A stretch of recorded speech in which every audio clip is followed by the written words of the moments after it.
చూపును బట్టి తీర్పు తీర్చకు, విశ్లేషణతో సంగతులను తెలుసుకో. చూపును బట్టి తీర్పు తీర్చకు, విశ్లేషణతో సంగతులను తెలుసుకో. పరిశుద్ధ గ్రంథమునే పరిశోధించు, పరిశుద్ధ గ్రంథమునే పరిశోధించు. దూరమైన లోతైన సత్యాన్ని గ్రహించు, దూరమైన లోతైన సత్యాన్ని గ్రహించు. వాక్యాన్ని విశ్లేషించు, దైవ వాక్యాన్ని విశ్లేషించు, వాక్యాన్ని విశ్లేషించు, దైవ వాక్యాన్ని విశ్లేషించు. చూపును బట్టి తీర్పు తీర్చకు, విశ్లేషణతో సంగతులను తెలుసుకో. చూపును బట్టి తీర్పు తీర్చకు, విశ్లేషణతో సంగతులను తెలుసుకో. క్రీస్తు యేసునందు అత్యంత ప్రియులైన సహోదరి సహోదరులందరికీ ప్రభువును రక్షకుడునైన యేసుక్రీస్తు వారి పేరిట వందనములు తెలియజేస్తున్నాను.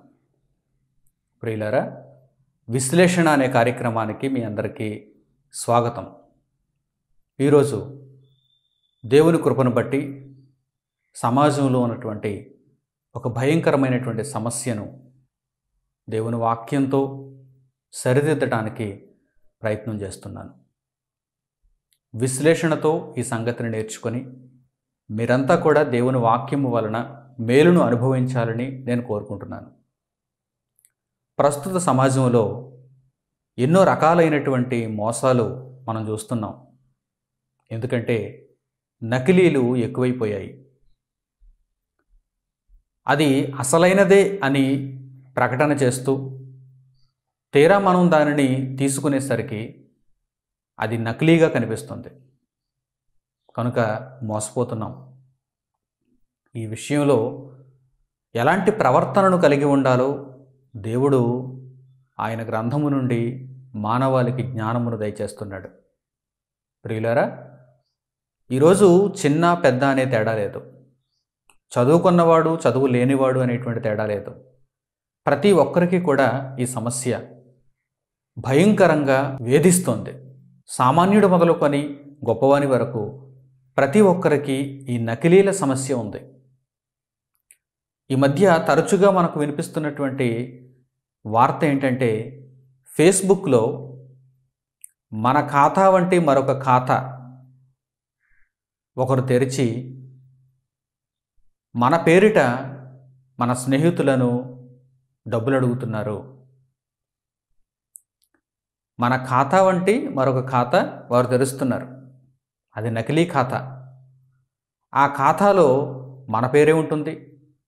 మన ఖాతాలో నుండి వారు ఫోటోను దొంగిలించి ఉండవచ్చు. ఆ ఫోటో ఉంటుంది, ప్రొఫైల్ ఫోటో అంటుంటారు, ఆ ఫోటో ఉంటుంది. వివరాలన్నీ కూడా మనవిగానే వారు చూపిస్తారు. ఆ తర్వాత ఫ్రెండ్ రిక్వెస్ట్లు పంపిస్తూ ఉంటారు. స్నేహితులందరూ కూడా క్రొత్త ఫేస్బుక్ అకౌంట్ క్రియేట్ చేసుకున్నాడేమో అనుకుని ఆ ఫ్రెండ్ రిక్వెస్ట్ను యాక్సెప్ట్ చేస్తారు. ఫోటో చూడగానే యాక్సెప్ట్ చేసేస్తారు, పేరు చూడగానే యాక్సెప్ట్ చేసేస్తారు. బాగా తెలిసిన స్నేహితుడు కదా, దూర ప్రాంతంలో ఉన్నాడు, వేరే చోట ఉద్యోగరీత్యా స్థిరపడ్డాడు, కనుక అతడు నాకు నెలవైన వాడే, తెలిసిన వాడే. ముఖ్యంగా పాఠశాల స్థాయి నుండి కళాశాల విశ్వవిద్యాలయాలలో స్నేహితులుగా ఉన్నటువంటి వారు వేరే చోటకు వెళ్ళి వారు నివసిస్తున్నప్పుడు వారి నుండి ఈ యొక్క ఫ్రెండ్ రిక్వెస్ట్లు రాగానే అందరూ వాటిని యాక్సెప్ట్ చేసి స్నేహితులుగా మార్చుకుంటూ ఉంటారు. ఇంతకీ వారు అసలైన వారా, నకిలీలా? ఎందుకంటే ఫ్రెండ్ రిక్వెస్ట్తో మనం ఆ ఫ్రెండ్ని యాడ్ చేసుకున్న కొంతకాలానికే వారి దగ్గర నుండి చాటింగ్ ప్రారంభమవుతుంది. ఆ చాటింగ్లో వారు ధనాన్ని అడుగుతున్నారు. ఏదైనా ఒక సహాయం నిమిత్తం నేను అత్యవసర పరిస్థితుల్లో ఉన్నానని చెబుతూ ఎదుటి వారిని నమ్మించి వారిని డబ్బులు అడుగుతూ ఉన్నారు. చాలామంది ఆ అకౌంట్లో డబ్బులు వేసిన తర్వాత నిర్ధారణ చేసుకుంటే అది నకిలీ అని తేలుతోంది. నకిలీ స్నేహితునికి నేను డబ్బులు పంపించానా అయ్యో అని తర్వాత బాధపడుతున్నారు. ఇది ఒకానొక ఉదాహరణ. ఇలా సోషల్ మీడియా అంతా కూడా ఈరోజు నకిలీలతో నిండిపోతుంది.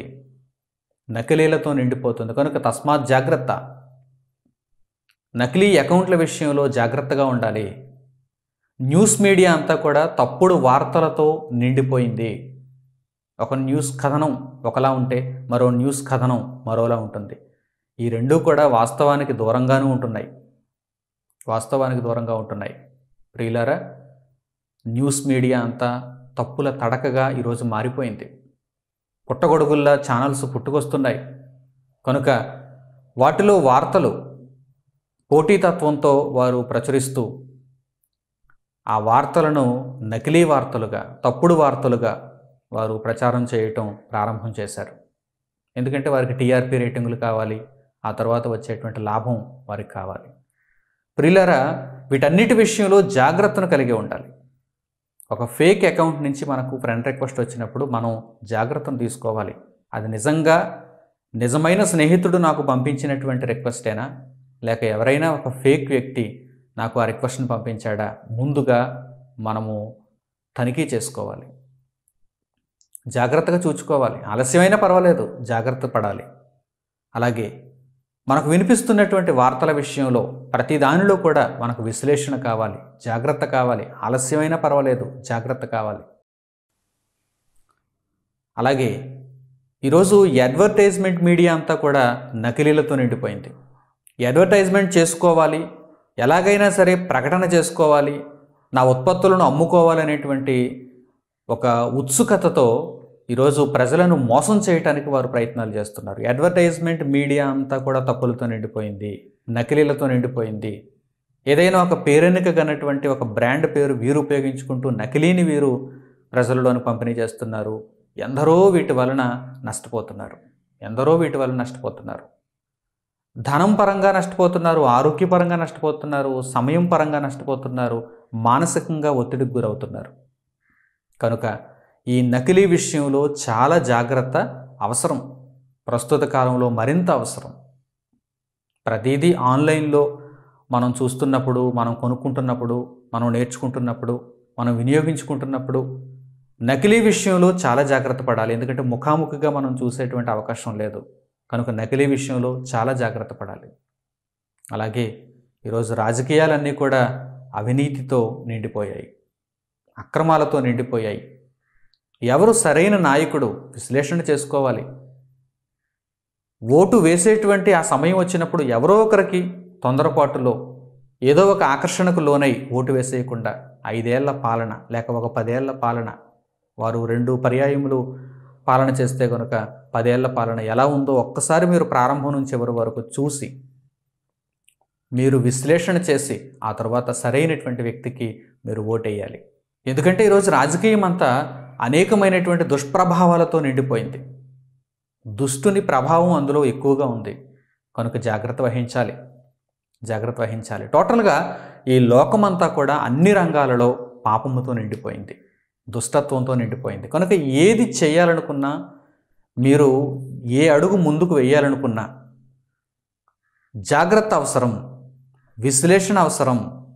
లేదంటే మీరు ఖచ్చితంగా నష్టపోతారు. మిమ్మల్ని ఆకర్షించడానికి ఎదుటివారు ప్రయత్నం చేస్తున్నారు.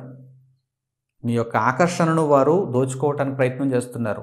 ఆ ఆకర్షణలో మీరు పడిపోయారా, మీరు నష్టపోయినట్టే. మొదటి మెట్టులోనే మీరు నష్టపోయినట్టు. జాగ్రత్తగా మీరు దీనిని గమనించాలి. అయితే పరిశుద్ధుడైన దేవుడు ఆయన గ్రంథము ద్వారా, ఆయన మాటల ద్వారా సమాజానికి ఏం తెలియజేయాలనుకుంటున్నాడు అంటే, పురాతన కాలంలోనే దేవుడు వ్రాయించినటువంటి అద్భుతమైన మాటలను మనం చూడగలిగితే ఆ మాటలలో ఈ జాగ్రత్తలే మనకు కనిపిస్తున్నాయి. తన బిడ్డల ఎడల ఆయనకున్న ప్రేమ ఎంతో గొప్పది. నా పిల్లలు మోసపోకూడదు, దుష్టుని మాయలో పడిపోకూడదు అనే ఉద్దేశ్యంతో దేవుడు చక్కని మాటలను పరిశుద్ధ గ్రంథంలో పొందుపరిచాడు. ప్రియులారా, లోకంలో ఏవేవో చిన్న చిన్న విషయాలలో మనం మోసపోయినా, మోసపరచబడినా, మనం నష్టపోయినా పెద్దగా ఇబ్బంది ఏమీ లేదు. ఒక 100 రూపాయలు నష్టపోయినా, ఒక 1000 రూపాయలు నష్టపోయినా, ఒక 10,000 రూపాయలు నష్టపోయినా, ఒక 1,00,000 రూపాయలు కూడా నష్టపోయినా మరలా వాటిని తిరిగి సంపాదించుకోవచ్చు. కాయ కష్టం చేసి మరలా వాటిని తిరిగి సంపాదించుకోవచ్చు, ఇబ్బంది ఏమీ లేదు.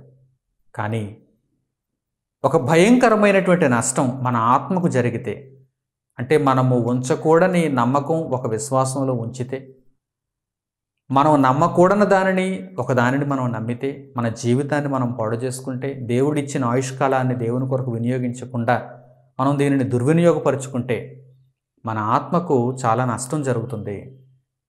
ఈ నష్టాన్ని మనం ఒక 100 రూపాయలతో, 1000 రూపాయలతో, 1,00,000 రూపాయలతో, 1,00,00,000 రూపాయలతో, కోటాను కోట్ల రూపాయలతో పోల్చలేము. ఎందుకంటే ఆత్మగా మనం పొందే నష్టం చాలా భయంకరంగా ఉంటుంది, చాలా భారీగా ఉంటుంది. కనుక ఈ విషయంలో చాలా జాగ్రత్త వహించాలి. లోకమందు అన్ని విషయాలలోనూ మీరు జాగ్రత్త వహించండి, దేవుని విషయంలో మరింత జాగ్రత్త వహించాలి. ఎందుకంటే ఏ విషయంలో మీరు మోసపోయినా మరలా తిరిగి కోలుకోవటానికి, పుంజుకోవటానికి మీకు అవకాశం ఉంది. కానీ దేవుని విషయంలో మీరు మోసపోతే మరలా తిరిగి మీరు పుంజుకునేటువంటి అవకాశం లేదు. ఆ నష్టాన్ని మీరు మరలా పూడ్చుకునేటువంటి అవకాశం లేదు. కనుక మీ జీవిత కాలంలో, భూమి మీద ఉన్న మీ జీవిత కాలంలో దేవుని విషయంలో మీరు మోసపోకుండా ఉండటానికి జాగ్రత్త పడండి. దేవుడు ప్రధానంగా ఈ విషయాన్ని తెలియజేస్తున్నాడు. ఈ విషయం అర్థమైన వారు లోక సంబంధమైనటువంటి ఏ విషయంలోనూ కూడా త్వరగా మోసపోకుండా ఉండడానికి అవకాశం ఉంటుంది. ఈ విషయంలో పరిపూర్ణమైనటువంటి పట్టు వస్తే, అనగా ఏ విషయంలో? దేవుని విషయంలో, నిత్యత్వం విషయంలో, ఆత్మ విషయంలో, భక్తి విషయంలో, నీతి విషయంలో జాగ్రత్తను కలిగి పూర్తి స్పష్టతతో మీరుంటే కనుక లోక సంబంధమైనటువంటి చిన్న చిన్న విషయాలు, వాటి విషయంలో మీరు ప్రవీణులైపోతారు. మిమ్మల్ని ఎవరు అంత తేలికగా మోసం చేయలేరు. కనుక మొట్టమొదట మీరు సంపాదించవలసినటువంటి గొప్ప లక్షణం దేవుని విషయంలో మీరు జాగ్రత్త కలిగి ఉండటం. గొప్పవాడైన తండ్రి పరిశుద్ధ గ్రంథంలో పొందుపరిచినటువంటి మాటలు చాలా అద్భుతం అండి. నిజంగా ఇక మరి ఏ పుస్తకంలో కూడా ఈ మాటలు నేను కనుగొనలేదు, మీరు కూడా కనుగొనలేరు. అంత గొప్ప మాటలను దేవుడు రాయించాడు. తన్ను గూర్చి తెలుసుకునేటప్పుడు దేవుడు ఎలా ఉండమంటున్నాడు తెలుసా? పరిశీలనగా ఉండమంటున్నాడు. ఎవరైనా మాట చెబుతారండి? నన్ను నమ్ముకునే ముందు ఒక్కసారి మీరు ఆగి నన్ను పరీక్షించి, నన్ను పరిశీలించి అప్పుడు నన్ను నమ్మండి, నన్ను తెలుసుకోండి అని ఎవరైనా లోకంలో చెబుతారండి? చెప్పరు. గ్రుడ్డిగా తను నమ్మమంటారు, తన దగ్గరకు రమ్మంటారు, ప్రశ్నించవద్దంటారు, పరిశీలన చేయవద్దంటారు. కానీ నిజంగా పరిశుద్ధ గ్రంథంలో వ్రాయబడిన ఆత్మ తండ్రి, ఆత్మదేవుడు, ఆయన తన్ను గూర్చి పరిశీలన చేయమంటున్నాడు, రుచి చూడమంటున్నాడు. రుచి చూడమంటున్నాడు. ఏదైనా ఒక ఆహార పదార్థాన్ని మనం పూర్తిగా స్వీకరించాలంటే, మన కడుపు నింపుకోవాలంటే ముందుగా రుచి చూడాలనుకుంటాం. ఆ రుచి మనకు నచ్చితే, నాలిక మీద వేసుకున్నటువంటి ఆ రుచి మనకు నచ్చితే అప్పుడు దానిని స్వీకరించాలా వద్దా అనేది మనం నిర్ణయించుకుంటాం. ప్రియులారా, దేవుని గూర్చి మనం తెలుసుకోవటానికి, దేవునిని పూర్తిగా మనం స్వీకరించటానికి, దేవుని మార్గమందు మనం నడుచుకోవటానికి ముందుగా దేవుడు ఏం చెబుతున్నాడు తెలుసా? మీరు రుచి చూడండి, రుచి చూడండి. రుచి చూస్తే మీకు అర్థమవుతుంది. ఏదో ఎవరో చెప్పారని గ్రుడ్డిగా మీరు నమ్మటం కాదు, గ్రుడ్డిగా మీరు ఈ మార్గమును వెంబడించటం కాదు. మీ అంతట మీరే రుచి చూడండి, రుచి చూడండి. ఎవరో చెప్పిన దానిని వింటే మనం రుచి చూసేటువంటి అవకాశం ఉండదు. అక్కడ ఆ అవసరతే లేదు, ఎవరో చెప్పిన దాన్ని మనం నమ్మేస్తే. కానీ మనంతట మనం తెలుసుకొని నమ్మాలి అంటే కనుక మనమే రుచి చూడాలి, మనంతట మనమే రుచి చూడాలి. ఎందుకంటే ఎవరి ఇష్టం వారిది, ఎవరి ఇష్టం వారిది. ఒక్కొక్కరికి ఒక్కో ఇష్టం ఉంటుంది. కనుక మీ అందరి ఇష్టాలకు పరలోకమందున తండ్రి సరిపోతే కనుక మీరు ఆయనను స్వీకరించండి అని ఆయన ఎంత గొప్ప సంగతిని ముందుగా తెలియజేశాడు. కీర్తనల గ్రంథము 34వ అధ్యాయము 8వ వచనం చూడండి. ఎప్పుడూ కూడా పరిశుద్ధ గ్రంథంలోని మాటలను మీరు వింటున్నప్పుడు కానీ, నీతిని మీరు అనుసరించాలనుకున్నప్పుడు కానీ ఈ మాటను ప్రథమంగా గుర్తుంచుకోండి. కీర్తనల గ్రంథము 34వ అధ్యాయము 8వ వచనం. యెహోవా ఉత్తముడని రుచిచూచి తెలుసుకొనుడి, ఆయనను ఆశ్రయించు నరుడు ధన్యుడు. వ్రాయబడిన మాటను చూస్తున్నారా? యెహోవా ఉత్తముడని రుచి చూచి తెలుసుకొనుడి, ఆయనను ఆశ్రయిస్తే అతడు ధన్యుడే. ప్రియులారా, మీరు రుచి చూచి పరలోకమందున్న తండ్రి యొక్క మార్గమును కనుగొని ఆ మార్గంలో నడుచుచున్నారా, లేక ఎవరో చెప్పారని ఆ ప్రోద్బలంతో ఆ ఆకర్షణతో మీరు నమ్ముతున్నారా? అయితే మిమ్మల్ని మీరు ఒక్కసారి పరీక్షించుకోవాలి. ఎవరో ప్రోద్బలంతో మీరు ఒకవేళ ఈ మార్గంలో నడుచుకుంటే కనుక ఎప్పుడైనా సరే ఈ మార్గమును మీరు తొలగిపోయేటువంటి అవకాశం ఉంది. మీకు మీరుగా రుచి చూచి తెలుసుకుంటే కనుక జీవితాంతం ఈ మార్గంలో మీరు నడిచే అవకాశం ఉంది. నేను నా తండ్రిని రుచి చూచి తెలుసుకున్నాను. పరలోకమందున్న దేవుణ్ణి, ఆయన స్వభావాన్ని, ఆయన లక్షణాలను రుచి చూచి తెలుసుకున్నాను కనుక ఈ మార్గములో నిరంతరము ధన్యుడిగా జీవించడానికి నాకు అవకాశం ఉంది. మీరు కూడా అట్టివారు కావాలని నేను కోరుకుంటున్నాను. కానీ ఇందులో ఏ ప్రోద్బలం లేదు. మీరు రుచి చూడాలి, దేవుని వాక్యాన్ని రుచి చూడాలి, దేవుని స్వభావాన్ని రుచి చూడాలి. అలాగే ప్రభువు దయాళుడని మీరు రుచి చూచి తెలుసుకుంటేనే ఆ మార్గంలో నిలువబడగలరు అని పేతురు గారు రాసినటువంటి పత్రికలో మనకు కనిపిస్తుంది. ఆ మాటను కూడా మీరు చూడండి. పేతురు రాసిన మొదటి పత్రిక 2వ అధ్యాయము 1వ వచనం నుంచి, పేతురు రాసిన మొదటి పత్రిక 2వ అధ్యాయము 1వ వచనం నుంచి, ప్రభువు దయాళుడని మీరు రుచి చూచి ఉన్న ఎడల సమస్తమైన దుష్టత్వమును, సమస్తమైన కపటమును, వేషధారణను, అసూయను, సమస్త దూషణ మాటలను మాని క్రొత్తగా జన్మించిన శిశువులను పోలినవారై నిర్మలమైన వాక్యమును పాల వలన రక్షణ విషయములో ఎదుగు నిమిత్తము ఆ పాలను అపేక్షించుడి. మీరు దేవుని వాక్యమనే నిర్మలమైన పాల చేత ఎదగాలంటే, దేవుని వాక్యము చేత పెంపారాలంటే మీరు ప్రభువు దయాళుడని రుచి చూచి తెలుసుకోవాలి. ఆ దయను మీరు రుచి చూసి తెలుసుకోవాలి. ఆ కృపను మీరు రుచి చూచి తెలుసుకోవాలి. అప్పుడు మాత్రమే మీకు వాక్యం వలన ఫలం దొరుకుతుంది. ప్రియులారా, దేవుడు తన్ను తెలుసుకోవటానికి ముందుగా రుచి చూడమంటున్నాడు. అంటే అర్థం ఏంటన్నమాట? ముందుగా పరీక్షించండి, పరిశీలించండి.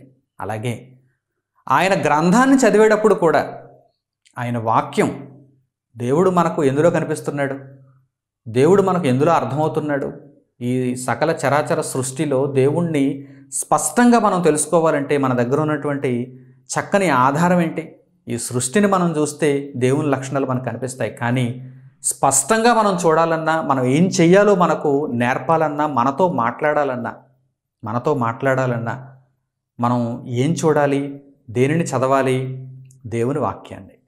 దేవుని వాక్యాన్ని కూడా ఆయన ఎలా చదవమంటున్నాడో, దానిని ఎలా స్వీకరించమంటున్నాడో పరిశుద్ధ గ్రంథంలో మీరు చూడండి, ఆశ్చర్యంగా ఉంటుంది. యెషయా గ్రంథము 34వ అధ్యాయము 16వ వచనం మొదటి భాగాన్ని మీరు చూడండి. యెహోవా గ్రంథమును పరిశీలించి చదువుకొనుడి. యెహోవా గ్రంథమును పరిశీలించి చదువుకొనుడి అంటే గుడ్డిగా చదవద్దు అంటున్నాడు, చదువుకుంటూ వెళ్ళిపోవద్దు అంటున్నాడు, చదివిన దాన్ని గుడ్డిగా నమ్మేయొద్దు అంటున్నాడు, ఎవరో ఏదో చెప్పారని మీరు దానిని గుడ్డిగా నమ్మొద్దు అంటున్నాడు. యెహోవా గ్రంథమును పరిశీలించి చదువుకునడి. పైపైన చదివేవారంటే దేవునికి ఇష్టం ఉండదండి. పరిశీలించి చదువుకునేవారంటే దేవునికి ఇష్టం. ఎందుకంటే వారు రుచి చూస్తున్నారు, వారు తెలుసుకుంటున్నారు, పరీక్షిస్తున్నారు. కనుక దేవుని సంగతులను మీరు ఎల్లప్పుడూ కూడా పరిశీలించి పరిశోధనాత్మకంగా పరీక్షించి తెలుసుకోవాలి. అప్పుడు మీరు ఆ మార్గంలో నుండి తొలగిపోకుండా ఉండడానికి అవకాశం ఉంటుంది. అలాగే నకిలీ విషయంలో మీరు జాగ్రత్త పడడానికి 100% అవకాశం ఉంటుంది. చెప్పిన ప్రతీదీ వినేశారనుకోండి, నకిలీలు మీ జీవితంలో చోటు చేసుకుంటాయి. ఎవరు చెప్పినా సరే దేవుడు అని ముందు పేరు పెట్టి మీకు చెప్పేశారనుకోండి, ఏదైనా దానిని మీరు దేవుడు అనేటువంటి పదాన్ని మీరు చూసి నమ్మేశారనుకోండి, దేనినైనా నకిలీ మీ జీవితంలో చోటు చేసుకుంటుంది. నష్టం తప్పకుండా మీరు చవి చూస్తారు. ఈరోజు లోకంలో కూడా ఎంతో నకిలీ చోటు చేసుకోవటానికి, ఎన్నో మోసాలు చోటు చేసుకోవటానికి, ఎందరో నష్టపోవటానికి కారణం ఏమిటంటారు? వారికి జాగ్రత్త లేకపోవటం, అసలైన దానిని వారు గుర్తించలేకపోవటం. కనుక దేవుని విషయంలో అసలైన దానిని మనం గుర్తించాలి, నకిలీని మనం జాగ్రత్తగా వెలివేయాలి. నకిలీ విషయంలో మనం చాలా జాగ్రత్తగా ఉండాలి. ఎప్పుడు జాగ్రత్తగా ఉండగలమంటే దేవునిని మనం పరిశీలనగా తెలుసుకున్నప్పుడు నకిలీ విషయంలో జాగ్రత్తగా ఉండగలం. దేవునిని మనం పరీక్షించి సున్నితంగా అర్థం చేసుకొని మనం స్వీకరించగలిగితే నకిలీ విషయంలో జాగ్రత్తగా ఉండేటువంటి అవకాశం ఉంది. దేవుని పేరిట ఎన్నో మోసాలు జరుగుతున్నాయి. దేవుడు అనేటువంటి ఆ పదం పెట్టుకుంటే ఎవ్వరూ ఏమీ ప్రశ్నించరు కదా. దేవుడు అనేటువంటి పదానికి అంత గొప్పతనం ఉంది కదా. ఆ పదాన్ని వాడుకొని నేను మోసం చేయాలి అనుకునేటువంటి ప్రబుద్ధులు ఈరోజు ఎంతోమంది ఉన్నారు. దేవుడు అనేటువంటి పదాన్ని ముందు పెట్టుకుని తరువాత నేను కనిపించి నేను అనేక మందిని మోసం చేయాలి, ఆ దేవుడు అనే పదంతో మోసం చేయాలి, ఆ పేరు పెట్టుకొని నేను నకిలీతో ప్రజలందరినీ మోసం చేయాలి అనేటువంటి భావన ఈరోజు అనేక మందిలో ఉంది. కనుక చాలామంది ఈ మోసానికి గురైపోతున్నారు. కనుక మీరు జాగ్రత్త పడాలి. ఈరోజు ప్రపంచంలో అనేక మంది దేవుని పేరిట మోసపోయారు. పైకి దేవుడు అనేటువంటి పదం చూశారు, లోపలికి వెళ్ళారు, మోసం ఉంది, మోసపోయారు. అప్పుడప్పుడు మీరు చూడండి, చాలామంది మీడియా ముందుకు వస్తూ ఉంటారు. మేము మోసపోయాం, మొదట ఇతడు గొప్పవాడు అనుకున్నాం, ఇతడు పెద్ద స్వామి అనుకున్నాం, ఇతడు మాకు పెద్ద గురువు అనుకున్నాం. కానీ డేరా లోపలికి వెళ్ళి చూస్తే అన్నీ మానభంగాలే, ఎక్కడ చూస్తే అక్కడ శవాలే. కనుక పైన పేరు చూసి మోసపోయాం, లోపలికి వెళితే అంత దరిద్రమే ఉంది అని ఎందరో మీడియా ముందుకు వచ్చి చెబుతున్నటువంటి సాక్ష్యాలు మనం అప్పుడప్పుడు వింటూ ఉంటాం. ప్రపంచంలో ఏదైనా భారీ మోసం ఇప్పటి వరకు జరిగింది అంటే అది దేవుని పేరిట జరిగింది. దేవుని పేరిట జరిగింది. దేవుడు అనేటువంటి పదాన్ని పెట్టారు ప్రారంభంలో, మొదట పైకి. లోపలికి వెళ్ళేసరికి అంత మోసమే ఉంది. అలా మోసగింపబడ్డవారు ఎందరో ఉన్నారు. ఈరోజు కోకొల్లలుగా ఉన్నారు. ఈరోజు ఇప్పటికీ ఆ మోసంలోనూ ఉన్నారు. మోసంలో నుండి ఇంకా బయటపడకపోతే ఆ మోసపు మత్తు వారు నిజంలోనే ఉన్నారు అని భ్రమింపజేస్తుంది. మోసంలో నుండి ఇంకా బయటపడకపోతే వారు ఏమనుకుంటారు? మేము నిజంలోనే ఉన్నాం, మేము సత్యంలోనే ఉన్నాం, మేము ధర్మంలోనే ఉన్నాం అనేటువంటి మత్తులు అలా తూగుతూ ఉంటారు, ఊగిసలాడుతూ ఉంటారు. బయటవి చిన్న చిన్న మోసాలు, లోకంలోనివి చిన్న చిన్న మోసాలు కనుక వెంటనే తేరుకుంటారు, మత్తు త్వరగా దిగిపోతుంది. కానీ దేవుని పేరిట చేస్తున్నటువంటి మోసాలు త్వరగా దిగే మత్తులు కావు. ఒక్కొక్కసారి మరణించినా సరే ఆ మత్తు దిగటం లేదు, మరణించిన తర్వాత దిగిన ఉపయోగం లేదు. శవం కదా, శవం శ్మశానానికి, ఆత్మ న్యాయపీఠం ముందుకి, తీర్పు ముందుకి. కనుక బ్రతికుండగా మత్తులో నుండి బయటపడాలి. దేవుణ్ణి మనం తెలుసుకునేటప్పుడు అది ఎక్కడైనా, ఏ విశ్వాసమైనా, ఏ నమ్మకమైనా పరీక్షించి పరిశీలించి తెలుసుకోవాలి. మీకు హృదయపూర్వకంగా నచ్చితే దానిని మీరు అనుసరించాలి. పరిశుద్ధ గ్రంథం దగ్గరకు వస్తే దేవుడు ఏమని తెలియజేస్తున్నాడు? మీరు దేవుణ్ణి రుచి చూచి తెలుసుకోండి. యెహోవా ఉత్తముడని మీరు రుచి చూచి తెలుసుకోండి. ప్రభువు దయాళుడని మీరు రుచి చూచి తెలుసుకోండి. యెహోవా గ్రంథమును పరిశీలించి చదువుకోండి. ప్రియులారా, దేవుడు మేలైనదేదో, కీడుగా కనిపించేదేదో మన చేతుల్లో ఉంచాడు. తెలుసుకోవాల్సిన బాధ్యత మనది. ఫేక్ అకౌంట్ అండి, ఫేక్ అకౌంట్కి నేను డబ్బులు పంపించేస్తానండి అంటే అసలు మొట్టమొదట ఎవరైతే నష్టపోయారో వారినే అనాలి.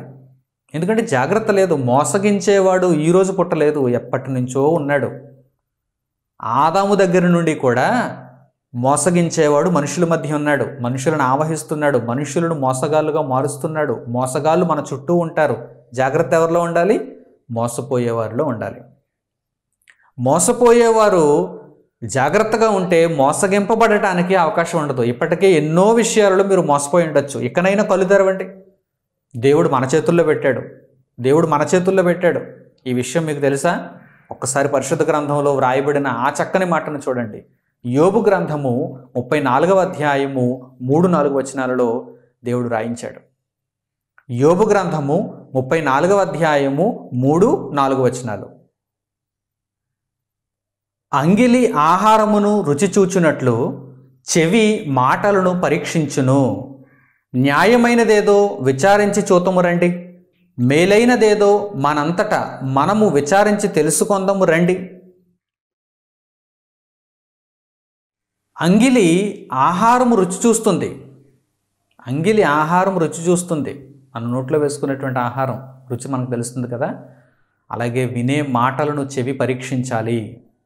ఏది పెడితే దానిని మన హృదయానికి పంపించకూడదు, చెవి పరీక్షించాలి. ఇవి మేలైనవా కావా? హృదయంతో దానిని మనం బేరీజు వేసుకోవాలి. ఇవి వినదగినవా కావా? చెవి మాటలను పరీక్షించును. కనుక మేలైనదేదో, న్యాయమైనదేదో మనంతట మనం విచారించి తెలుసుకుందాం. న్యాయమైనదేదో, మేలైనదేదో దానిని మనం అనుసరిద్దాం. ప్రియులారా, దేవుడు మానవాళికి తెలియజేసినటువంటి మాటలను చక్కగా మీరు అర్థం చేసుకోవాలి. దేవుడు ఎవరిని కూడా బలవంత పెట్టలేదు ఏనాడు. ఆయన దగ్గర ఉన్నది ధర్మ మార్గమైన, సత్య మార్గమైన, న్యాయ మార్గమైన ఏ ఒక్కరిని ఏనాడు బలవంత పెట్టి తన మార్గంలో వారందరినీ నడిపింప చేయాలని దేవుడు కోరుకోలేదు. ఎంత న్యాయవంతుడో చూడండి. మీరు పరీక్షించండి, పరిశీలించండి. న్యాయమైనదిగా మీకు తోస్తే, మీకు అనిపిస్తే అప్పుడు ఆ మార్గంలో మీరు ప్రయాణించండి. అందుకే క్రీస్తు మార్గం ఎప్పుడూ కూడా తండ్రి నుండి కొడుకుకు, కొడుకు నుండి తర్వాత మనవడుకు ఇవ్వబడేది కాదు. చాలామంది ఈ విషయంలో పొరపాటుగా ఆలోచన చేస్తూ ఉంటారు. మీరు పుట్టుకతో క్రైస్తవులా అని అడుగుతూ ఉంటారు. పుట్టుకతో ఏ ఒక్కడో క్రైస్తవుడు అవ్వడు. మరి ఎప్పుడు క్రైస్తవులు అవుతారు? నమ్మి బాప్తిస్మం పొందితే వారు క్రైస్తవులు అవుతారు. తండ్రి నమ్మి బాప్తిస్మం పొందాడు అనుకోండి, తండ్రి క్రైస్తవుడు, క్రీస్తు మార్గంలో ఉన్నాడు. కొడుకు నమ్మలేదనుకోండి, బాప్తిస్మం పొందలేదనుకోండి, కొడుకు క్రైస్తవేతరుడు. అంతే తప్ప తండ్రి క్రైస్తవుడు గనక తండ్రి కడుపున పుట్టినటువంటి వీడు కూడా క్రైస్తవుడే అనటానికి వీలు లేదు. ప్రపంచంలో ఏ విశ్వాసం కూడా అలా ఉండటానికి ఒప్పుకోదు. ఏ విశ్వాసం కూడా అలా ఉండదు. ప్రియులారా, నమ్మి బాప్తిస్మం పొందినవాడు రక్షింపబడును. అందుకే ఆ మాట కూడా చూడండి, ఎంత తేలికగా, ఎంత చక్కగా, ఎంత స్పష్టంగా, ఎంత వివరణగా ఉందో చూడండి. ఎవరు రక్షింపబడతారు? నమ్మి బాప్తిస్మం పొందినవాడు రక్షింపబడును, నమ్మని వానికి శిక్ష విధింపబడును. తండ్రి నమ్మాడా, కొడుకు నమ్మాడా, మనవడు నమ్మాడా, తాత నమ్మాడా, ఎవడు నమ్మాడో వాడే రక్షింపబడతాడు. మార్కు సువార్త 16వ అధ్యాయము 16వ వచనం. మార్కు సువార్త 16వ అధ్యాయము 16వ వచనం. నమ్మి బాప్తిస్మము పొందినవాడు రక్షింపబడును, నమ్మని వానికి శిక్ష విధింపబడును. రాయబడిన మాట చూసారా? నమ్మి బాప్తిస్మం పొందినవాడు రక్షింపబడును. అంటే తండ్రి నుండి కొడుకుకు, కొడుకు నుండి తర్వాత తరానికి సంక్రమించేది కాదు. దేవుని యందలి విశ్వాసం అలా ఒకరి నుండి ఒకరికి వంశ పారంపర్యంగా సంక్రమించేది కాదు. ఆస్తి వస్తుందేమో, లేకపోతే లోకంలో ఉన్నటువంటి కులాలు లేక ఇంకేమైనా హోదాలు వస్తాయేమో, కానీ దేవుని యందలి విశ్వాసం ఎవరు చూపిస్తే వారికి అది చెందుతుంది. నమ్మి బాప్తిస్మం పొందినవాడు రక్షింపబడును, నమ్మని వానికి శిక్ష విధింపబడును. కనుక ఎవరు విజ్ఞతతో దేవుని గూర్చి ఆలోచన చేసి, ఎవరైతే రుచి చూచి ఆయనను తెలుసుకొని, ఎవరైతే పరిశీలించి ఆయన గ్రంథమును నేర్చుకొని దేవుని యొక్క వెలుగులో నడుచుకుంటారో వారే నీతిమంతులై పరలోకానికి వెళతారు. వారే జాగ్రత్త పరులు. మిగిలిన వారందరూ అజాగ్రత్తతో ఉన్నారని గుర్తించాలి. ప్రియులారా, మీరందరూ కూడా జాగ్రత్తతో దేవుణ్ణి తెలుసుకున్నటువంటి జాబితాలో ఉన్నారా? అజాగ్రత్తతో దేవునికి దూరం అయిపోయేటువంటి పరిస్థితుల్లో ఉన్నారా? ఒకసారి మీరు ఆలోచన చేయండి. ప్రతి విషయంలో దేవుని గురించి జాగ్రత్త ఉండాలి. దేవుని గురించి ఎప్పుడైతే మీకు జాగ్రత్త ఉంటుందో లోక సంబంధమైనటువంటి అన్ని విషయాలలో మీరు జాగ్రత్త పరులు అవుతారు. ప్రియులారా, ఏదో ఒక ఆకర్షణ మనలను తొందర పెట్టినా కానీ మనము వెంటనే తప్పుడు నిర్ణయం తీసుకోకూడదు. లోకంలో ఎన్నో ఆకర్షణలు మనలను ప్రలోభ పెడుతూ ఉంటాయి. ఇదిగో 50% ఆఫర్ అంటాడు, లేకపోతే మార్కెట్లో అందరికంటే తక్కువ ధరకు మేము ఇచ్చేస్తున్నాం అంటాడు. అందులో ఏదో ఉంది, మోసం ఉంది, వాడికి లాభం రాకుండా వాడు ఇవ్వడు. అలాగని అన్ని మోసాలు కాకపోవచ్చు. ఒక్కొక్కసారి వాడికి తక్కువ ధరకు అది లభించి ఉండొచ్చు, వాడు తక్కువ ధరకు దాన్ని తయారు చేసి ఉండొచ్చు. కానీ మీరు దానిని తీసుకునే ముందు మాత్రం జాగ్రత్తగా ఉండాలి, విశ్లేషణతో ఉండాలి. దేవుని విషయంలో మరింత జాగ్రత్త అవసరం కదా. కనుక ఎవరైతే దేవుణ్ణి రుచి చూచి తెలుసుకున్నారో, ఎవరైతే ఆయన గ్రంథమును పరిశీలించి చదువుకుంటున్నారో వారు నమ్మి బాప్తిస్మం పొందటానికి అవకాశం ఉంది, వారు రక్షింపబడేటువంటి అవకాశం ఉంది. ఆయనను ఆశ్రయించు నరుడు ధన్యుడు. ఇక చివరిగా మరో అద్భుతమైన మాటను మీకు పరిశుద్ధ గ్రంథం నుండి తెలియజేస్తాను. మన జీవిత కాలంలో ఇక మీదట మనం మోసపోకుండా ఉండటానికి ఈ మాట మనకు ఎంతగానో ఉపయోగపడుతుంది. దేవుని విషయంలో ప్రాముఖ్యంగా మోసపోకూడదు, అలాగే లోకంలో కూడా మనం ఇట్టే మోసపోకూడదు. ఈ విషయంలో మనం జ్ఞానము కలిగిన వారముగా ఉండటానికి మనకు బుద్ధిని నేర్పించేటువంటి చక్కని మాటను ఇప్పుడు మీరు చూడాలి. ఫిలిప్పీయులకు పౌలు గారు రాసిన పత్రిక 4వ అధ్యాయము 8వ వచనం నుంచి చూడండి. అపొస్తలుడైన పౌలు గారు ఫిలిప్పీయులకు రాసిన పత్రిక 4వ అధ్యాయము 8వ వచనం నుంచి, మెట్టుకు సహోదరులారా, ఏ యోగ్యత అయినను మెప్పైనను ఉండిన ఎడల, ఏవి సత్యమైనవో, ఏవి మాన్యమైనవో, ఏవి న్యాయమైనవో, ఏవి పవిత్రమైనవో, ఏవి రమ్యమైనవో, ఏవి ఖ్యాతిగలవో వాటి మీద ధ్యానముంచుకొనుడి. మరియు మీరు నా వలన ఏవి నేర్చుకొని అంగీకరించితిరో, నా యందు ఉన్నట్టుగా ఏవి వింటిరో, ఏవి చూచితిరో అట్టి వాటిని చేయుడి. అప్పుడు సమాధానకర్తయగు దేవుడు మీకు తోడైయుండును. ప్రియులారా, ఆలోచన చేస్తున్నారా? ఎంత గొప్ప మాట ఇక్కడ రాయబడిందో చూడండి. మీరు మొట్టమొదట ఏది న్యాయమైనది, ఏది సత్యమైనది, ఏది మాన్యమైనది, ఏది ఖ్యాతి కలిగినది, ఇలా మీరు బేరీజు వేసుకోవాలండి. ఏదైతే ఖ్యాతి కలిగినదో, ఏదైతే చక్కగా రమ్యమైనదో, ఏదైతే మీకు మంచిని చేస్తుందో దానిని మీరు పట్టుకోవాలండి. దాని మీద మీరు ధ్యానం ఉంచుకోవాలండి. మీ మనస్సంతా దాని మీద ఉండాలండి. అప్పుడు మీరు చెడ్డవాటి వైపు చూడకుండా ఉండే అవకాశం ఉంటుంది. మీకు నష్టమును కలిగించేవి మిమ్మల్ని ఆకర్షించకుండా ఉండటానికి అవకాశం ఉంటుంది. ఎప్పుడైతే మీరు శ్రేష్టమైన దానిని పట్టుకున్నారో, శ్రేష్టమైన దాని వైపు మీ చూపునుంచారో, ధ్యానం ఉంచారో, అప్పుడు బలహీనమైనవి మిమ్మల్ని ఆకర్షించడానికి అవకాశమే లేకుండా మీరు చేసుకోగలరు. ఎందుకంటే శ్రేష్టమైన మార్గంలో మీరు ఉన్నారు. ఈరోజు ఉద్యోగం లేక నిరుద్యోగులుగా బయట తిరుగుతూ, ఎవరైనా ఒక పేరెన్నిక కన్నటువంటి ఉద్యోగం ఒక కంపెనీలో కానీ ఒక కార్యాలయంలో కానీ మీకు ఉద్యోగం ఇప్పిస్తాను అని వారు మీకు చెప్పగానే వారికి మీరు కొంత ధనాన్ని ఇచ్చేసి ఆ ఉద్యోగం మీరు పొందాలనేటువంటి ఆశతో అలా ఎదురు చూస్తూ ఉంటారు. కానీ అక్కడ నుండి మీకు ఆఫర్ లెటర్ రాదు. ఒకవేళ వచ్చినా అది ఫేక్. మీ బలహీనతను వారు ఆసరాగా చేసుకున్నారు. అయితే మీరు ముందుగానే ఒక మంచి కంపెనీలో స్థిరపడి ఉంటే మిమ్మల్ని ఎవడైనా మోసం చేయగలడా? ఎగ్జాంపుల్ చెప్తున్నాను మీకు. ఒక మంచి కంపెనీలో లేకపోతే ఒక మంచి కార్యాలయంలో, ఒక మంచి సంస్థలో మీరు ఉద్యోగం చేస్తున్నారనుకోండి, ఒక మంచి హోదాలో ఉద్యోగం చేస్తున్నారనుకోండి, ఎవడైనా వచ్చి మిమ్మల్ని మోసం చేయడానికి అవకాశం ఉంటుందా? వాటి టార్గెట్ అంతా ఎవరి మీద ఉంటుంది? నిరుద్యోగులు. ఆ నిరుద్యోగుల్లో కూడా ఎవరి మీద ఉంటుంది? ఎవరైతే పైకి విచ్చైనా సరే ఒక సంస్థలో ఉద్యోగాన్ని కొట్టేయాలి అనే బలహీనమైనటువంటి ఆలోచనలతో ఉన్నారో అట్టి వారిని క్యాష్ చేసుకోవాలని వీళ్ళు చూస్తారు. మోసగాళ్ళు చూస్తారు, ఫేక్ గాళ్ళు చూస్తారు. అలాంటి వారి కోసం వెతుకుతూ ఉంటారు. దొరికేస్తారు ఎప్పుడొకప్పుడు. దొరికే కానీ ₹1,00,000, 2,00,000, 4,00,000, 10,00,000 అలా లక్షలు కుమ్మరించడమే. ఎక్కడొచ్చేస్తుంది నీకు ఉద్యోగం? పేరెన్నిక కన్నటువంటి కంపెనీలో నీకు ఉద్యోగం వచ్చేస్తుందా? ₹1,00,000 ఇచ్చేస్తే, 10 లక్షలు ఇచ్చేస్తే, 20 లక్షలు ఇచ్చేస్తే ఉద్యోగం వచ్చేస్తా? కష్టపడి సంపాదించాలి, కష్టపడి సాధించాలి. అంతవరకు నువ్వు వెయిట్ చేయాలి. సన్మార్గంలో నువ్వు నడుచుకోవాలి. తప్పుడు మార్గంలో వెళ్ళిపోవాలనే ఆలోచన నీకు పుట్టింది కనుక మోసపోయావు. కనుక దేవుడు ఇక్కడ ఏమంటున్నాడు? ఎంత చక్కని మాట! మీ జీవితానికి ఉపయోగపడే మాట ఇది. మీ జీవితాన్ని చక్కదిద్దే మాట ఇది. పరిశుద్ధ గ్రంథంలో ఉన్న మాటలన్నీ కూడా మీ బ్రతుకుకు అవసరమైనవి. ప్రస్తుతం ఉన్న లోకానికి చాలా అవసరమైనవి. దేవుని విషయంలో మీరు జాగ్రత్తగా ఉంటే లోక సంబంధమైన అన్ని విషయాల్లో కూడా జాగ్రత్తగా ఉండడానికి, మిమ్మల్ని ఎవడు మోసం చేయకుండా ఉండడానికి అవకాశం ఉంటుంది. కనుక మీరు ఏవి ఖ్యాతి కలిగినవో, ఏవి రమ్యమైనవో, ఏవి న్యాయమైనవో, ఏవి సత్యమైనవో, ఏవి మాన్యమైనవో ముందుగా గ్రహించండి.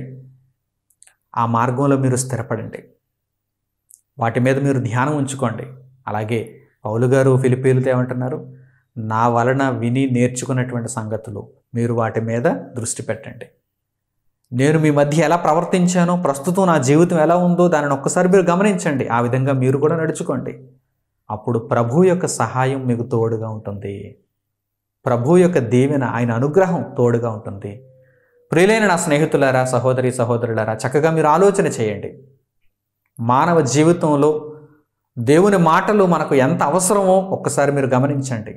దేవుని తెలుసుకునే ముందు పరిశీలనాత్మకంగా ఉండండి.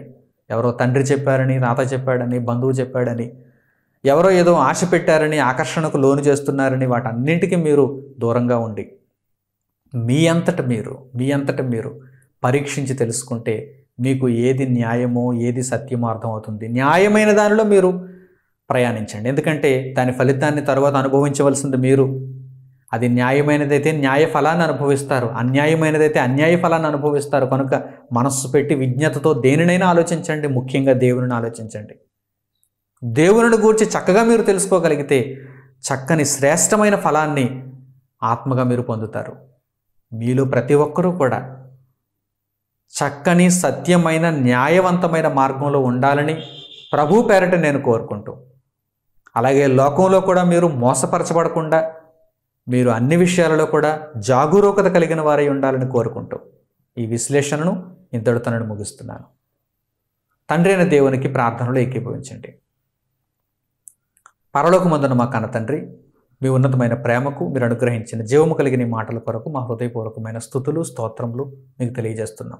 నాయన, ఏవైతే ఖ్యాతి కలిగినవో, ఏవైతే రమ్యమైనవో, ఏవైతే న్యాయమైనవో, ఏవైతే మాన్యమైనవో, ఏవైతే సత్యమైనవో, ఏవైతే మమ్మను నిత్యత్వానికి నడిపిస్తాయో పరిశుద్ధ గ్రంథంలో ఆ మాటలన్నీ పుష్కలంగా ఉన్నాయి తండ్రి. వాటి యందు మేము ధ్యానం ఉంచుకొని క్రీస్తు ప్రభువును అనుసరించడానికి మీరు మాకు సహాయం చేసిన దానిని బట్టి మీ కృతజ్ఞతలు. ఇంకా నాటి భాగ్యము పొందని వారైతే న్యాయయుక్తంగా వారి మనస్సులలో తండ్రి తీర్మానించుకొని వారికి వారుగా పరిశోధన చేసి మిమ్మల్ని తెలుసుకునే భాగ్యం వారికి అనుగ్రహించండి. నాయన, లోకమందు దుష్టుని కీడు నుండి వాడి శోధన నుండి మమ్మల్ని తప్పించండి. ఎందరో మోసగాళ్ళు మోసగించాలని ప్రయత్నం చేస్తున్నారు. ఆ మోసాల్లో మేము పడకుండా ఉండుటకు జాగరూకతను మాకు నేర్పించండి. మీ కృపలో మమ్మను భద్రపరచమని మిమ్మల్ని కోరుకుంటూ, ఇంతవరకు ఇక ముందుకును చేయబోతున్న మీ సహాయము కొరకు మా హృదయపూర్వకమైన స్తుతులు స్తోత్రములు మీకు తెలియజేస్తూ, మీ దేవదూతల రక్షణను మాకుంచి ప్రతి ఆపద నుండి, కీడు నుండి, ప్రమాదం నుండి మమ్మల్ని తప్పిస్తున్నందుకు మా హృదయపూర్వకమైన కృతజ్ఞతలు మీకు తెలియజేస్తూ, మీ పనిలో ఉండగలుగుటకు, మీ సేవార్థమై బ్రతికి నిత్యజీవ ఫలమును పొందగలుగుటకు మీ సహాయమును కృపను దయచేయమని మిమ్మల్ని కోరుకుంటూ, మా ప్రార్థనా విన్నపములను మీ కుమారుడును మా రక్షకుడునైన యేసుక్రీస్తు వారి పేరిట మిమ్మల్ని అడుగుచున్నాము తండ్రి. ఆమెన్. మన తండ్రి అయిన దేవుని ప్రేమ, ఆయన కుమారుడైన యేసుక్రీస్తు వారి కృప, పరిశుద్ధాత్మ యొక్క అన్యోన్య సహవాసం మీ అందరికీ సదాకాలంతోడే నడిపించును గాక. ఆమెన్. అందరికీ వందనములు. సెలవు.